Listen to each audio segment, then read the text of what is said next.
can buy with Bitcoin. So that came into the news. We needed to fly back within 2 weeks to the Netherlands as the house was sold.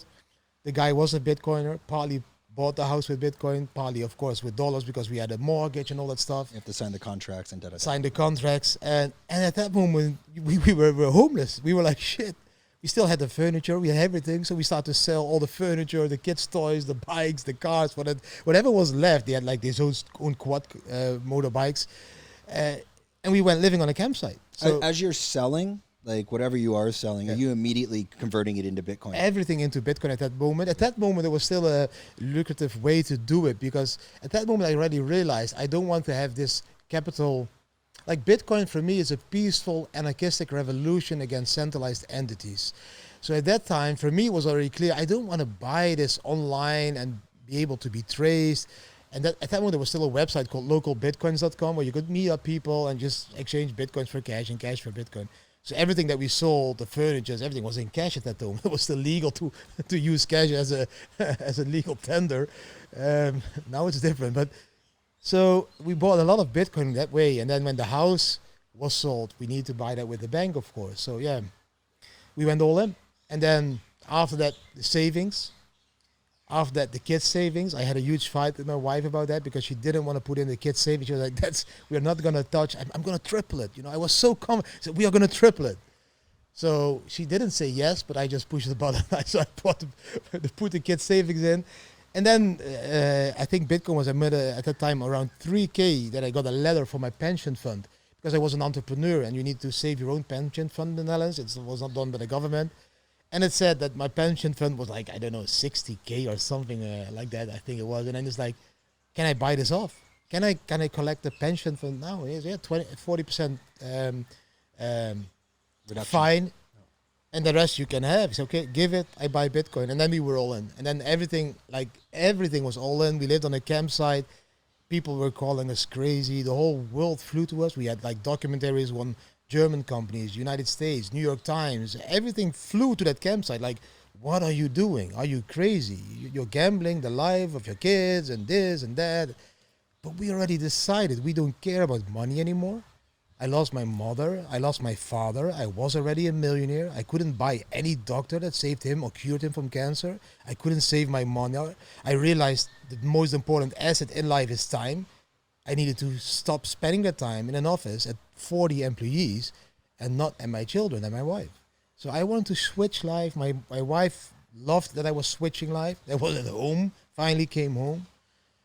And that's how we changed life. And we just said, let's believe Bitcoin more than fiat shitcoins, fiat currencies. Most people call them euro and dollar. I call them shitcoins because they are printed out of thin air. They are not backed anymore by gold.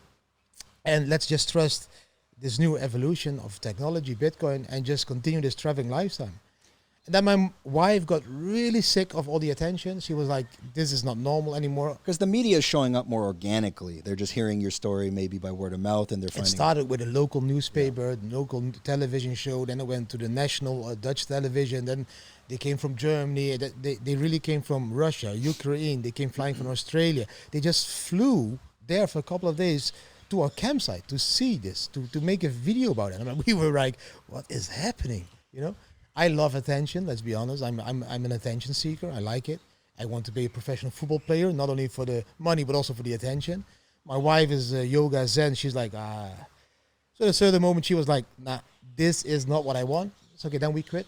We want happiness. We choose happiness. So we flew to Koh Phangan, back to our safe Thailand. We always felt safe in Thailand. Well, this is still 2016. This is 2017. Okay. So 2016 September. So still, this is before the 20,000 top. Yeah. September 2016, we flew back to Koh Phangan. Okay.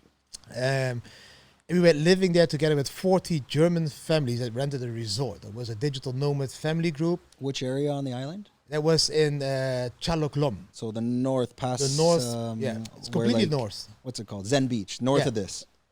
I Between Zen Beach and... Like getting to close to Bottleneck Beach, like kind of that area. That area, that corner. You could drive and hike to Bottleneck Beach from our resort.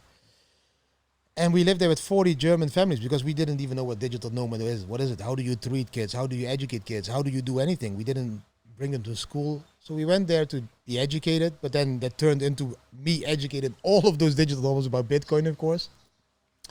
And at a certain moment, we went into a pizzeria. I will never forget. And we were like really enjoying our calm, normal life. And then this Russian guy came to me with a telephone with my picture. And he's like, "Is this you?" You know, this Russian voice. Yes, that's me. "You're the Bitcoin king. Can I make a selfie?" So I'm like, "What? A selfie?" So he makes a selfie. My kids start laughing. My wife start laughing. We go back to dinner. It's like, this is crazy, a selfie. And then this guy was connected to Arte, which was one of the biggest documentary makers from Germany and France. So it took 3 days. They called us, "Can we come there and fly there, film you? How are you living all in Bitcoin?" And that's when my wife and I decided, let's just, you know what we do? Let's just use this brand. They call us the Bitcoin family. We become the Bitcoin family. And we just use this brand to make money and to save poor people all over the world. And to buy more Bitcoin. Yeah, like, are you really monetizing it at that point? At that moment, we were not monetizing it. We were just trusting it. We were not trading it. We were not doing all of that stuff anymore because trading, man, I was trading. I got like 10 kilos on and I was white and it was like unhealthy. So that was not my thing. Yeah. So at that moment, we were not monetizing anything. We started to travel. We had a blog. It's called YOLOFamilyTravel.com, and that you only live once because we lost the kids lost their grandparents, we lost the parents. So we just want to show the family in the Netherlands what we were doing. So the motivation was you wanted to educate the world on what this was. When it switched, yes. Then we said just yes. They want us to be the Bitcoin family. If we say no, they keep following us.